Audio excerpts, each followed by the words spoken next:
আপনাদের মধ্যে যারা কোয়ালিফাইড, এই মানুষগুলোকে আমরা এরকম দেশকে যাতে আপনারা সার্ভিস দিতে পারেন, শুধু দল নয়, আরো বড় পরিচয়, দেশকে যাতে সার্ভিস দিতে পারেন, আমরা সেই মানুষগুলোকে খুঁজে বের করবো এবং তাদেরকে আমরা সেই দায়িত্ব দেব। বিগত স্বৈরাচারের সময় যে রিক্রুটমেন্ট গুলো হয়েছিল, সেখানে একটা বিএনপি, শহীদ জিয়া, খালেদা জিয়া সম্পর্কে নেগেটিভ পারসেপশন বা ন্যারেটিভ দেওয়ার চেষ্টা করা হয়েছিল।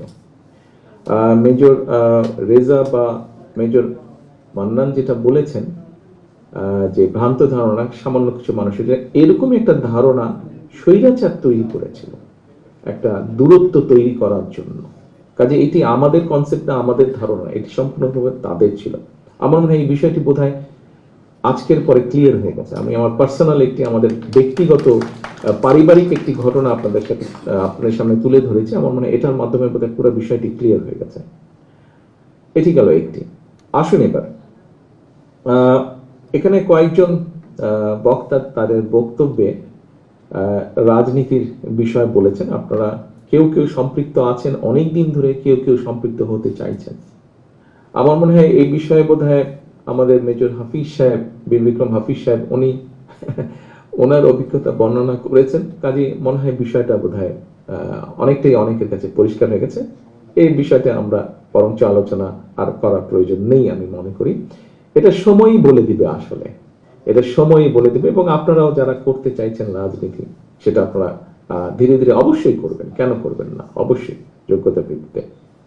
তবে আমার কাছে মনে হয় যে আমরা যদি মেজর হায়দারের কথাটি ধরি, যে হয়তো সবাই সবকিছুর জন্য ফিট ইন না, সবাই পার্টি পলিটিক্স নাও ফিট ইন হতে পারে, এটা স্বাভাবিকতা মানতে হবে। কিন্তু আপনার অন্য কোয়ালিটি অবশ্যই আছে।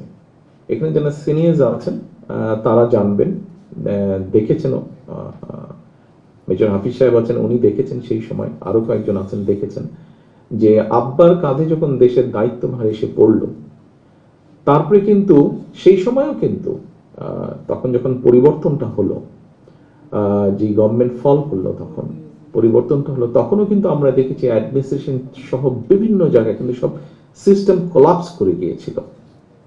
ঠিক গত 15-16 বছরে যেই স্বৈরাচারের বিরুদ্ধে সব জায়গায় সাধারণ মানুষ সবাই যে আন্দোলন করেছে এবং যেই স্বৈরাচারের পতন হয়েছে, এই গত 15-16-17 বছরে আপনারা অনেকে বক্তব্য যারা রেখেছেন, তাদের মধ্যে থেকে হয়েছে আমাদের ডিফেন্স, আর্মি, নেভি, এয়ারফোর্স, যেটাই হোক না, এগুলোকে পলিটিসাইজ করা হয়েছে।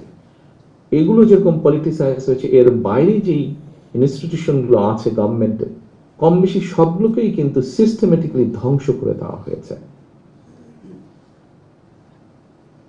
সম্মানিত উপস্থিতিবৃন্দ, আমাদের সকলকে সামনের দিনে গণতন্ত্রকে স্টাবলিশ করতে হবে, যে কোনো মূল্যে স্টাবলিশ করতে হবে। বিকজ গণতন্ত্র স্টাবলিশ করতে পারলে কিন্তু অ্যাকাউন্টেবিলিটি বা জবাবদিহিতা হবে। গত 16-17 বছরে যে কাজগুলো হয়েছে, যে ইনস্টিটিউশনগুলো ধ্বংস করেছে, তার অন্যতম মূল কারণ ছিল যে জবাবদিহিতা ছিল না দেশে, কোনো জায়গায় কোনো জবাবদিহিতা ছিল না। এটা আমরা সকলে ভালো করে জানি। যতক্ষণ জবাবদিহিতা তৈরি না হবে, ততক্ষণ দেশে কোনো প্রতিষ্ঠান গড়ে ওঠা সম্ভব না, দেশে মানুষের ইচ্ছা আকাঙ্ক্ষার প্রতিফলন ঘটবে না যতক্ষণ জবাবদিহিতা না হবে। কাজে আমাদেরকে যে কোনো মূল্যে জবাবদিহিতা পরিস্থিতি, ব্যবস্থা, অর্থাৎ গণতন্ত্র অবস্থা ফিরিয়ে আনতে হবে যে কোনো মূল্যে আমাদেরকে। এবং তার পরবর্তীতে যেটা হবে, আমাদেরকে এই প্রতিষ্ঠানগুলোকে আস্তে আস্তে গড়ে তুলতে হবে, আবার যতটুকু দ্রুততা সম্ভব দ্রুততার সাথে আমাদেরকে ধীরে ধীরে গড়ে তুলতে হবে। কারণ এই প্রতিষ্ঠানগুলো যদি টিকে না থাকতে পারে, ডিফেন্স যেমন আছে, ওদিকে সিভিল ব্যুরোক্রেসি আছে, পুলিশ আছে, ইলেকশন কমিশন আছে, প্রত্যেকটা সিস্টেমকে তারা ধ্বংস করে দিয়েছিল। এগুলোকে আমাদের সবটাকে গড়ে তুলতে হবে। দেশের সিকিউরিটি সিস্টেম থেকে শুরু করে, সাইবার সিস্টেম থেকে শুরু করে, বিভিন্ন জায়গায় বিভিন্ন রকম রিস্কের মধ্যে আছে। আমি সেই ডিটেল ডিসকাশনে এখন যাচ্ছি না, আপনাদের অনেকেরই কম বেশি ধারণা আছে। ইভেন আমাদের যে পুরো সাইবার সিস্টেম যেটা আছে, সেটা কতটুকু থ্রেটের সামনে আছে এখন বিভিন্ন ভাবে। আমি ডিটেল ওপেন, যেহেতু পুরো বিষয়টা আমি ওপেন ডিসকাশনে গেলাম না।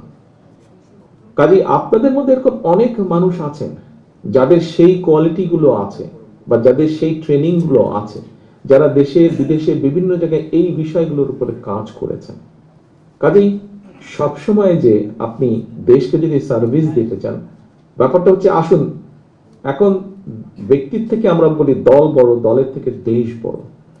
কাজেই দলকে সার্ভিস আপনি দিতে চাচ্ছেন, কিন্তু আপনার মধ্যে যদি কোয়ালিটি থেকে দেশকে সার্ভিস দেওয়া, তাহলে কেন আপনি সেটাকে প্রিফার করবেন? আমি তো মনে করি দেশকে সার্ভিস দেওয়ার আরো অনেক বড় ব্যাপার। আমরা চাই আপনাদের মধ্যে, আমি ব্যক্তিগতভাবে চাই ভবিষ্যতে ইনশাআল্লাহ আল্লাহর রহমতে বাংলাদেশের মানুষের সমর্থনে বিএনপি সরকার গঠন করতে সক্ষম হলে আপনাদের মধ্যে যারা কোয়ালিফাইড এই মানুষগুলোকে আমরা এরকম দেশকে যাতে আপনারা সার্ভিস দিতে পারেন, শুধু দল নয় আরো বড় পরিচয় দেশকে যাতে সার্ভিস দিতে পারেন, আমরা সেই মানুষগুলোকে খুঁজে বের করবো এবং তাদেরকে আমরা সেই দায়িত্ব দেব, যাতে আপনি গর্ব করে আপনার জেনারেশনকে, নেক্সট জেনারেশনকে বলতে পারেন যে ইয়েস, আমি দেশকে সার্ভিস দিয়েছি, আমি এই ধ্বংসপ্রাপ্ত একটা প্রতিষ্ঠানকে ধীরে ধীরে আমরা গড়ে তুলেছি। এরকম গর্ব যাতে আপনি করতে পারেন, আপনার ভবিষ্যৎ বংশধর তাদের পরবর্তী বংশধরের কাছে যাতে আপনাকে নিয়ে গর্ব করতে পারেন।